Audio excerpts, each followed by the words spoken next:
പല ഇന്ത്യക്കാരും ഇവിടെ ഭയങ്കര ബിസിനസ്സിൽ ഭയങ്കര സക്സസ്ഫുള്ളാണ്. ചിലവരൊക്കെ ഒരു ഗ്യാസ് സ്റ്റേഷനിലൊക്കെ മലയാളികളൊക്കെ തുടങ്ങും.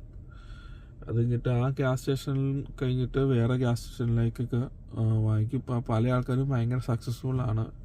എന്തുകൊണ്ടാണെന്ന് വെച്ച് കഴിഞ്ഞാൽ ഇവിടെ കർമ്മന്മാർക്കും വിളവന്മാർക്കും നടത്താൻ പറ്റാത്ത നഷ്ടത്തിലായ ഗ്യാസ് സ്റ്റേഷനും അല്ലെങ്കിൽ ഭയങ്കര ഡേഞ്ചറസ് ആയുള്ള ഏരിയയിലുള്ള ഗ്യാസ് സ്റ്റേഷനുമൊക്കെ ഇവർ വാങ്ങിക്കും, അല്ലെങ്കിൽ ഇവർ റെന്റിന് എടുക്കും, അല്ലെങ്കിൽ ഇവർ നടത്തും.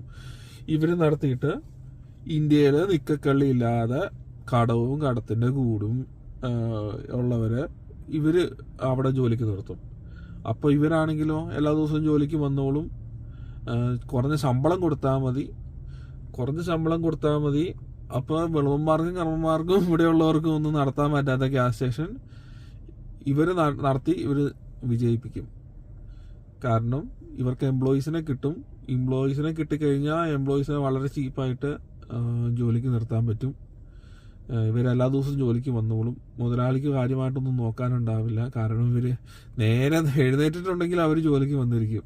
നേരെ നിൽക്കാൻ പറ്റുന്നുണ്ടെങ്കിൽ അവർ ജോലിക്ക് നടന്നെത്തിയിരിക്കും. ഇവർക്ക് അവിടെ അടുത്തെവിടെയെങ്കിലും ഒരു അക്കോമഡേഷൻ ശരിയാക്കിയിട്ടുണ്ടാവും. അവർക്ക് താമസിക്കാനുള്ള സൗകര്യങ്ങളൊക്കെ ചെയ്തു കൊടുക്കും. അവർ എല്ലാ ദിവസവും 12 മണിക്കൂറും മിക്കവാറും ജോലിക്ക് തന്നെ വന്നിരിക്കും. അപ്പം ചീപ്പായിട്ട് ഇങ്ങനെ ആർക്കും വേണ്ടാത്ത നഷ്ടത്തിലുള്ള ഗ്യാസ് സ്റ്റേഷനൊക്കെ മലയാളികൾ വാങ്ങിച്ചെടുക്കും. മലയാളികൾ ഇങ്ങനെയുള്ള ചീപ്പായിട്ടുള്ള ആൾക്കാരെ കൊണ്ട് ജോലിക്ക് നിർത്തും. ഇവർക്കും ഇപ്പം രണ്ടുപേർക്കും സന്തോഷമാണ്. കാരണം നടത്തുന്നവന് സന്തോഷമാണ്, വരുന്നവന് സന്തോഷമാണ്. കാരണം നാട്ടിലെന്തെങ്കിലും ചെറിയ പണിയൊക്കെ ആയിട്ട് നടക്കുന്നവന് ഇവിടെ വന്ന് നോക്കുമ്പോൾ ഇത്രയും $12 സമ്പാദിക്കാൻ പറ്റുവാണെങ്കിൽ, അതായത് മണിക്കൂറിന് ഇപ്പം നിലവിൽ ഏകദേശം ഒരു $12 മണിക്കൂറിന് ക്യാഷായിട്ട് കിട്ടിക്കഴിഞ്ഞാൽ ഒരു ദിവസം 10 മണിക്കൂർ ചെയ്ത് കഴിഞ്ഞാൽ $120 കൈ കിട്ടും. $120 30 ദിവസം അങ്ങനെ ജോലി ചെയ്ത് കഴിഞ്ഞാൽ അത്ര പൈസ ഉണ്ടാക്കാം. അതായത് ജോലി ചെയ്യുന്നവനും ജോലി ചെയ്യിപ്പിക്കുന്നവനും സന്തോഷമാണ്. രണ്ടുപേരുടെ സിറ്റുവേഷൻ അങ്ങനെയാണ്. അപ്പം നഷ്ടത്തിലായുള്ള ഗ്യാസ് സ്റ്റേഷൻ ഒരാൾ നടത്തുന്നു. അപ്പം അവർക്ക് ശരിക്കുള്ള ശമ്പളം കൊടുത്ത് നിർത്തിക്കഴിഞ്ഞാൽ ലാഭമായിരിക്കില്ല. ശരിക്കുള്ള ശമ്പളത്തിൽ ജോലിക്ക് വെച്ച് കഴിഞ്ഞാൽ ആ സ്ഥാപനം നടത്തിക്കൊണ്ട് പോകാൻ സാധിക്കില്ല. അപ്പം ഇങ്ങനെ ചീപ്പായിട്ടുള്ള ജോലിക്കാരെ വെച്ച് സ്ഥാപനം നടത്തിക്കൊണ്ട് പോകാൻ ഇവരെ കൊണ്ട് സാധിക്കും. അതാണ് ഇന്ത്യക്കാരുടെ വിജയത്തിൻ്റെ ഒരു രഹസ്യം. പല മലയാളികളുടെയും വിജയത്തിൻ്റെ രഹസ്യം ഇത് തന്നെയാണ്. ചീപ്പായിട്ട് പല രാജ്യങ്ങളിൽ നിന്ന്, അല്ലെങ്കിൽ ഇന്ത്യക്കാർ പാകിസ്ഥാന്, ബംഗ്ലാദേശ് ഇങ്ങനെയുള്ള രാജ്യങ്ങളിൽ നിന്ന് ഉള്ള ചീപ്പായിട്ട് ലേബർ ഇവർക്ക് കിട്ടും. കാരണം ഇവിടെയുള്ള വിളമ്പന്മാർക്കും കർമ്മമാർക്കും ഇതൊന്നും കിട്ടില്ല. ഇവർക്കൊന്നും അത് കൃത്യമായിട്ടൊന്നും അറിയില്ല. ഇതൊക്കെ അണ്ടർഗ്രൗണ്ട് കാര്യങ്ങളൊക്കെയാണ്. അവർ നോക്കുമ്പോൾ കട നടത്തി കൊണ്ടുപോകാൻ പറ്റില്ല. ഇവരെന്താ ചെയ്യണത്? ഇന്ത്യക്കാരും മലയാളികൾ അങ്ങനെയുള്ളവരൊക്കെ ചീപ്പായിട്ട് ഗ്യാസ് സ്റ്റേഷനോ അല്ലെങ്കിൽ ഡങ്കിൻ ഡോണറ്റ്സ്, സബ്വയോ അങ്ങനെ എന്തെങ്കിലുമൊക്കെ വാങ്ങിച്ചിട്ട് ചീപ്പ് ലേബറിന് ഉപയോഗിച്ചിട്ട് സ്ഥാപനം നടത്തിക്കൊണ്ടുപോയി സക്സസ്ഫുൾ ആക്കി കൊടുക്കും. അങ്ങനെയാണ് പല ആൾക്കാർ സക്സസ്ഫുൾ ബിസിനസ്സുമാരായിട്ട്.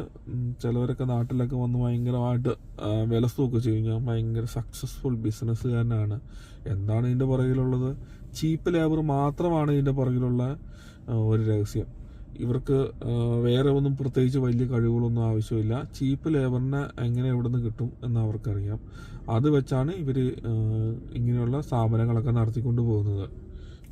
പിന്നെ ഗുജറാത്തികളുടെ ഇടയിലാണ് കൂടുതലും മോട്ടലുകൾ. ഇവരെങ്ങനെ ഇത്രയും മോട്ടലുകൾ എങ്ങനെ നടത്താൻ പറ്റുന്നുണ്ട്? ഈ മോട്ടലുകളും ഹോട്ടലുകളും പകുതി എന്ന് പറയാൻ പറ്റില്ല, നല്ലൊരു ശതമാനം ഗുജറാത്തികളുടെ കയ്യിലാണ്. ഇവർക്ക് എങ്ങനെ സാധിക്കുന്നു? ഇതിൻ്റെ പുറകിലുള്ള വിജയരഹസ്യം ചീപ്പ് ലേബറാണ്. ഇന്ത്യയിൽ നിന്ന് ഇംഗ്ലീഷും ഒന്നും കൃത്യമായിട്ടൊന്നും അറിയില്ലാത്ത ആൾക്കാരെയൊക്കെ റൂം ക്ലീനിങ്ങിനൊക്കെ ഉപയോഗിക്കുന്നു. അവർക്ക് എന്തെങ്കിലും നക്കാപ്പിച്ച കൊടുത്താൽ മതി.